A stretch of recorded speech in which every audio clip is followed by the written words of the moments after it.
welcome to my channel where I talk about movies. Today I'm going to start a series. I've actually already done 3 videos, but my ambition now is to continue on discussing the films of Luis Bunuel. I've done series on Masaki Kobayashi, Frank Borzage. Recently I completed Sam Peckinpah. So Bunuel is a challenge of a whole different order because he made very unusual films. He's one of a kind. And his films are certainly open to interpretation, but you can enjoy them without interpreting anything of what Bunuel is saying. He started as a surrealist back in late 20s, early 30s, made 3 films, and then he kind of disappeared from filmmaking, and then he pops up in New York. He was, of course, anti-Franco, so Spain. He emigrated from Spain to France, and then ultimately to New York, where he worked for the Museum of Modern Art. Now, he was pretty famous for his surrealism era. He was good friends with Salvador Dali and all the major figures of that movement.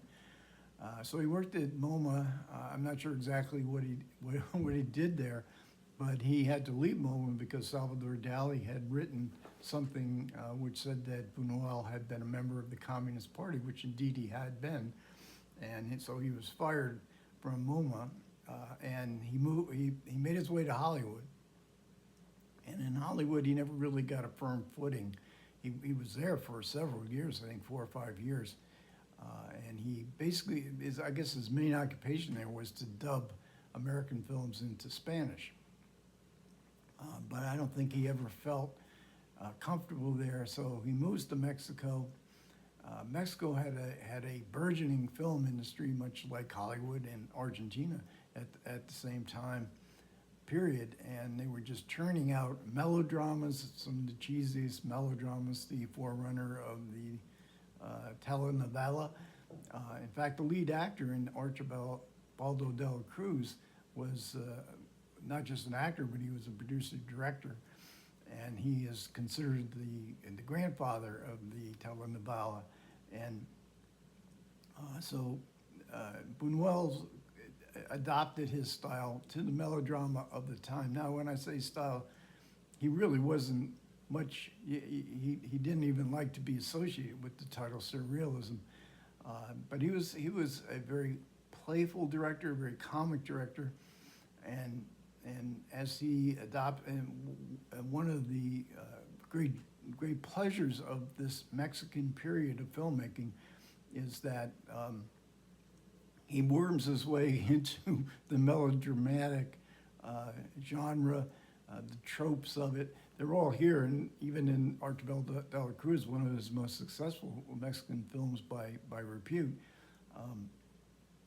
So he makes a home. I think I think there's 14 films made in this period. Now, really, the Mexican period kind of ends in 1955. So his first 2 films in Mexico, he totally disowns. Los Olvidados, which was an international success, which was a melodrama about juvenile delinquency, and a really good film, and sometimes considered the best of his Mexican films. And then in the Criterion channel, Criterion collection came El a few weeks ago, which is just a marvelous, just jaw-droppingly great film with a great 4K restoration by Criterion. And that was 1953, Archibaldo de la Cruz. The film I'm going to talk about today is 55. And then he goes into a kind of international period. And another film of his that I've made a video on, which is Death in the Garden, which is a real outlier, adventure movie, very much a Hollywood film. So this is kind of, this is the kind of film that he might have made had he stayed in Hollywood, and had stars in there, Simone Signoret, Charles Bunnell, I think Michel Piccoli is in this, and it's in Technicolor as well. So then in 1960, he made Viridiana. He returns to Spain, and he's allowed to make Viridiana, which was an international sensation. The Pope banned it as blasphemy, But it made quite an impression, Viridiana did. And it set off his international career, the Bunuel that we knew in the 60s and 70s, the Exterminating Angel of Belle de Jour, one of his great films. And I did do a video on The Discreet Charm of the Bourgeoisie from 1972, which I believe won the Academy Award for Best Foreign Film, I'm not sure, which came out of this set, Bunuel, three-film set, Phantom of Liberty, his last film, Obscure Object of Desire, which may be the next Bunuel I'm going to talk about, and then Discreet Charm. So he became an international sensation, made many films that were successful on the art film scene, and he became considered as one of the great directors in cinema history. So let's get to the Criminal Life of Archibaldo de la Cruz. And this is a very ironic film. This is a film of thwarted desire. Archibaldo de la Cruz says early on in the film, I'm fated to either be a great saint or a great criminal. And it's framed as a confession. There's a very intricate structure to this film, and Bunuel was great on construction of his films. But it's framed by this confession. Archibaldo de la Cruz is confessing his life of crime to a prosecutor, judge type character who's bemusedly listening to this criminal confession. But it opens with a really great sequence, and this is Archibaldo as a young boy. He's maybe 10 or 11 years old. He's a brat. He's a son of a very wealthy family, when we first see him, he has a governess who is very she's very much against the leniency with which the parents have brought him up. They just allow him to do anything. She can't find him for dinner, and then she goes into her clothes closet, and there he is hidden. He's got various garments of the governess around, including her girdle. This is how we find Archibaldo de la Cruz. His mother gives him a music box, which he's entranced by. The governess tells him a story to try to quiet him down about the magical qualities of this music box, that it was used, if you opened it up, whoever you desired to be killed would die. So Archibaldo decides to test this story out, and he wishes harm to his governess. And in this time period is the Mexican Revolution, and they're not in Mexico City, but another capital city in Mexico, and the Mexican Revolution is there. Governess hears gunshots. She looks out the window, and she's killed and she's shot in the throat. And Archibaldo has this look of astonishment that older Archibaldo will mimic later on in the film, and these magic powers. Now, the music box was lost in the carnage of the revolution, but years later, Archibaldo is in a kind of antique jewelry type store, and there's the music box.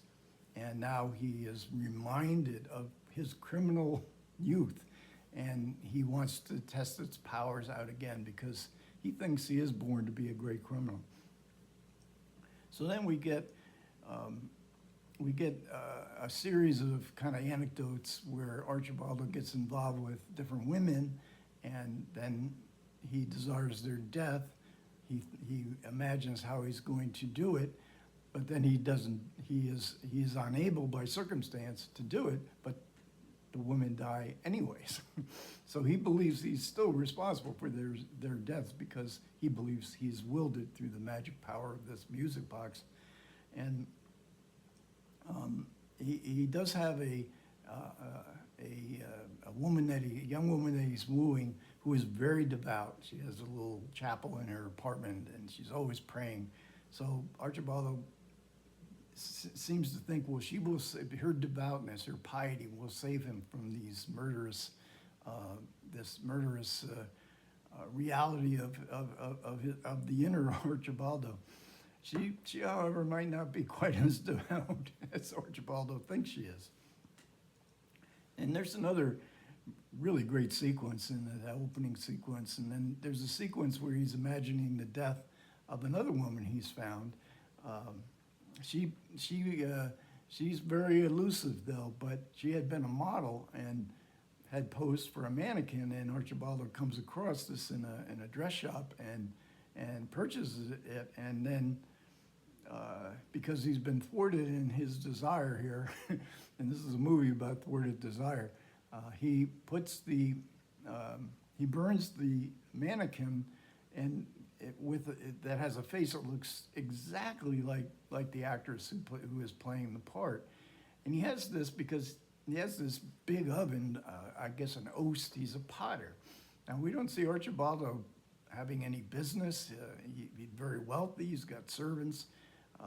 He doesn't go to work, but his avocation, I guess, is as a pottery. So you see him almost like the potter in Mitsuguchi's Ugetsu that I made a video on a few weeks ago. And he's, I have to wonder what is this? Why is he a potter? It's one of the great mysteries that you find here and there in Bunuel's film, and maybe he just had to have a big oven, to roast this mannequin, who is an exact duplicate of the woman he had desired to murder. So again, this is a comedy. I laughed out loud at Archibaldo and Cruz. It is a playful. You can't even really say it's a dark comedy because it's a comedy of the alternate reality, the reality that we experience in our daily lives, and the reality of what we actually feel inside. And this is very and that things never go the way we want them to go. Fate intervenes. There's an irony here, just a delicious irony that runs throughout this film, and in these fantasies that we see and of murder, it very much will remind people, I think, of Unfaithfully Yours, one of Preston Sturges' last films, where Rex Harrison and Ernesto Alonso very much resembles spatially Rex Harrison, and especially in the suave debonair air he has, where Rex Harrison, jealous, thinking that his beautiful wife is having an affair with his aide, Rex Harrison playing this famous conductor, and he's conducting a symphony with three musical pieces. In each one of those musical pieces, he fantasizes how he's going to kill his wife. But then when he tries to actually implement these murderous plots, he just is totally inept, and it never comes to pass. And there's other references, I think, certainly the burning of the mannequin mystery of the Wax Museum. And so I'm gonna go on with this. I'm not sure. I'm not going to. They'll be spread apart. These Bunuel videos will be spread apart throughout the coming months, and maybe I'll finish by the end of the year. Maybe not. I don't know. I'm not in any rush. But and one of the reasons is I want to read some more about Bunuel. I did read John Baxter's biography, which was published back in the 1980s. There's no biography of Bunuel in English since then. I did pick up The Discreet Art of Luis Bunuel, very, very cheap through Amazon, a used copy, which is like brand new. And I've got some other library books coming from various libraries. So I want to go slow through this, and really this kind of project gives me a lot of pleasure, a lot of satisfaction. Hopefully it'll do so for some of you out in the viewing audience. Now, this film, Archibaldo de la Cruz, has a Blu-ray with not much extras. It's streaming. I didn't get that. I didn't buy that copy. It's like $20-some on Amazon, brand new. It's back from like 2009 or something. But it is streaming on YouTube, and it's streaming with very good subtitles, with no ads, in a very presentable print. So if you're interested, if my enthusiasm for this film has infected you in any way, I'll leave a link in the description box below where you can see The Criminal Life of Archibaldo de la Cruz. Thanks a lot for everybody who managed to listen. I do appreciate it. Comments are welcome. Take care.